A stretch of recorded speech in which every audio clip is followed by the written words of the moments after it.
Hey guys, this is John, back sharing some more photography with you. Look at this first shot. I intentionally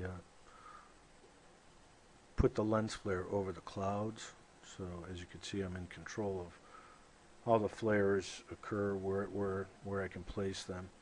Uh, what's important to remember about the flares is that they occur in the foreground, right? They're always on top of the picture itself. Pictures of Planet X that I've taken in the past have the clouds passing in front of them, the tree lines in front of them. So that's a real object. No way to make a lens flare do that. So uh, certainly there are some flares on some of the photographs, but then again, we have an incoming planet on the horizon as well. Here's another flare, and if you get that on the blue sky, it can look pretty convincing, especially once you begin to add filtering and contrast and so forth to it. So, lens flares can be optically very deceptive. But as you can see, we don't have planets that float in front of clouds. So that's a lens flare. Uh, just an example of kind of weather we've had the last couple of days here in Illinois. Very clear, crisp, clean, virtually chemtrail free, thank God. Um, right, give you an idea just how clear the photography is when there's no chemtrails out there to obscure things. So that's the sun, some clouds in front of them. And this image I took with a 400 millimeter. The problem with the 400 millimeter, it's a zoom lens, and when you point that at the sun, you're going to get maximum flaring. Now, whether or not this is a flare, I have no idea. And that looks like a very well hard defined edge there. So I just thought I'd share that with you. The sun is up here above it. And if that's an actual physical object, it's big. It's huge. But undecisive right now. I have no idea what that is. And again, because I use the 400 millimeter, that lens is known to flare quite a bit. And here it is again. Here's the sun up here. Can't quite make out a lot of detail, but you do see something right there. And again, that was the 200 to 400 millimeter zoom.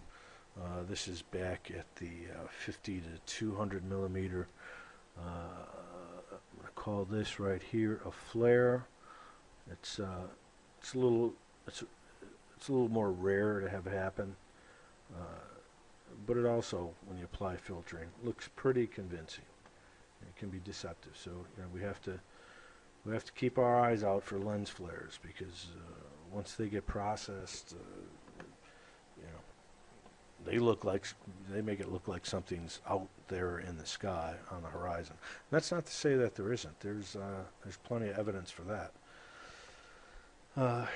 Same type of flare, and it's a great example. Again, it's over the clouds. It's in the foreground. Okay, that would never appear in the background. So lens flare is always on top. So let me go back here to Lightroom, and I wanted to scroll back a little bit here. Let's see.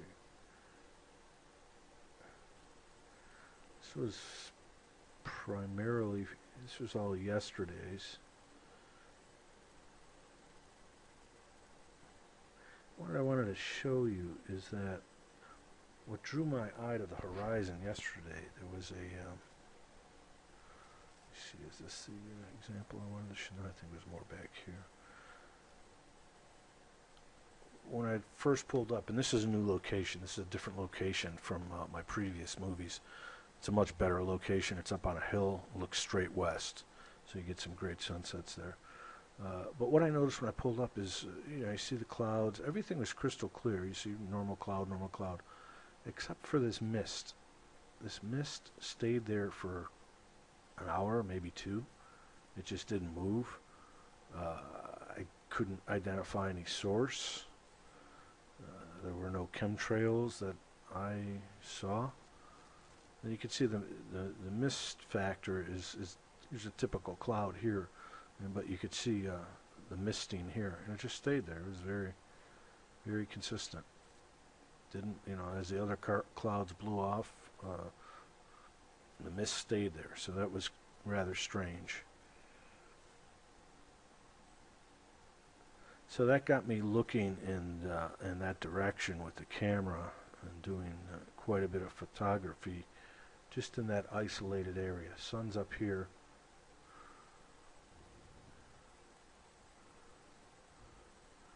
As you can see, I've been doing quite a bit of photography, over 1,000 shots now. There's only one way to prove things, you know, guys, is just keep at it.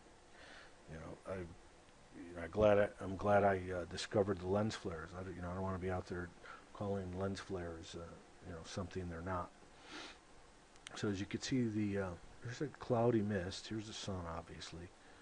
The mist kind of goes off the frame here to my left. There it is again. Some kind of anomaly there. Not enough detail to really tell. And this is the original. You can still kind of get an idea of that misting.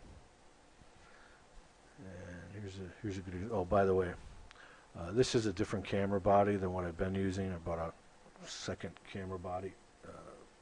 Came from a camera shop, used. Obviously, they didn't take any time to clean the sensor, so we have a pretty messy photograph here, which is unfortunate because I actually got a few nice sunsets and some good cloudscapes I would have liked to have kept. But anyway, we could see right here an anomaly begins to appear just off the mists. Again, this is the sun, horizon obviously, so you got this area in here that I'm very well focused on yesterday. It's faint, but it's there, and you'll see it better, I think, in a few future photographs here. Again, here's that misty cloud that kind of obscures things, and you can see it. It goes off this way. Just covers that area. And then you can see the sun here. This mist comes down here. I have no idea what that is. It's again, I didn't see. There's maybe one chemtrailer out yesterday. If it was even a chemtrail, it might have been a contrail. So I have no idea what was the source of that mist. Here it is again. There's a sun. As the mist comes this way, and we have something right here. I know, tough to see, but it's there. And I can't call that a flare. Here it is again.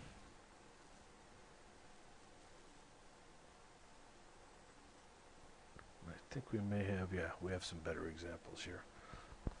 You really have to shift to the reds and the violets to sometimes get the unknown planet to appear here.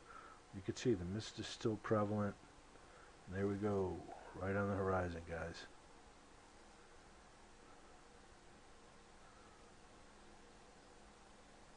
That I will not call a lens flare. That's something else.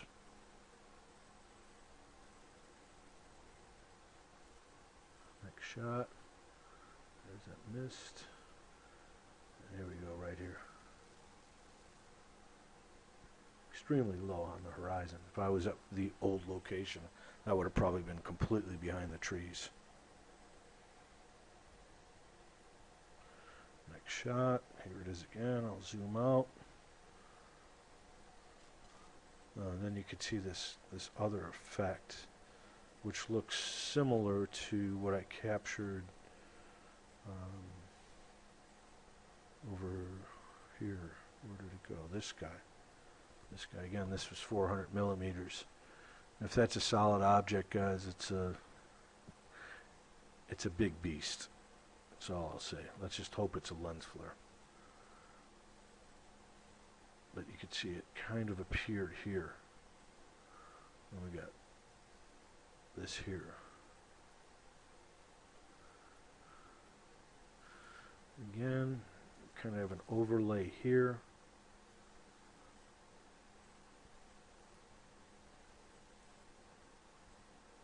Something in there.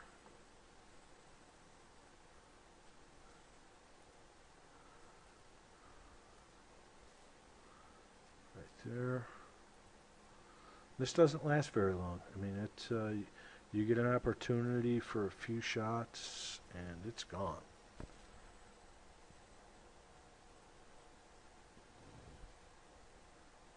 There it is again, right underneath the sun. Let's see.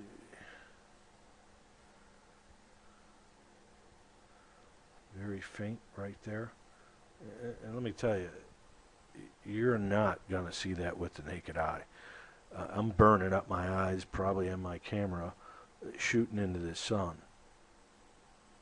I mean, there is no way. The only thing you're going to see if you look into the sun at that height with your naked eye is you're going to see dots when you shut your eyes. This thing is hiding in the corona of the sun.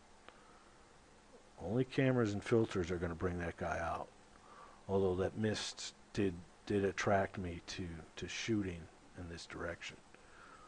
You know, it's like I saw something but couldn't quite, make it out. Obviously, I didn't see it that clear.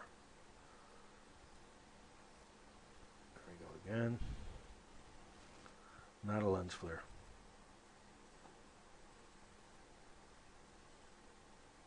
Real low on the horizon.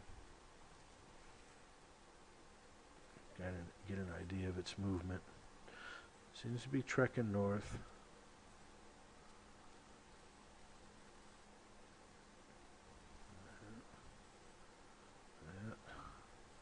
Next shot.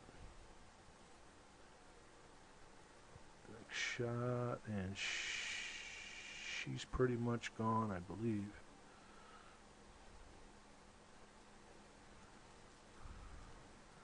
A little bulge here, but yeah, that was it. That was all the opportunity I got to shoot the unknown planet.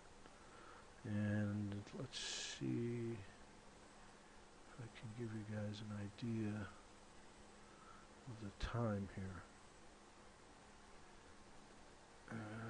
Let's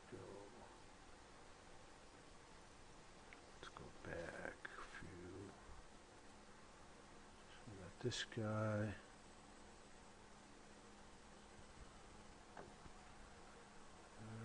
Tonal, blah, blah, blah.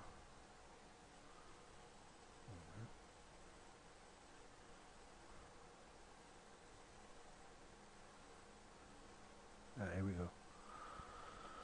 Again, different camera body. I believe that time is correct. So it's about right about 7 o'clock below the sun. Is when I started shooting. And this is the 150 millimeter view. Pretty fast shutter. So 7 o'clock if you want to look for that. You'd probably have to have some kind of filtering either on your camera or some kind of filtering software to bring it out. And again, you want to shift towards the reds and the violets to have it visible or viewable via the software.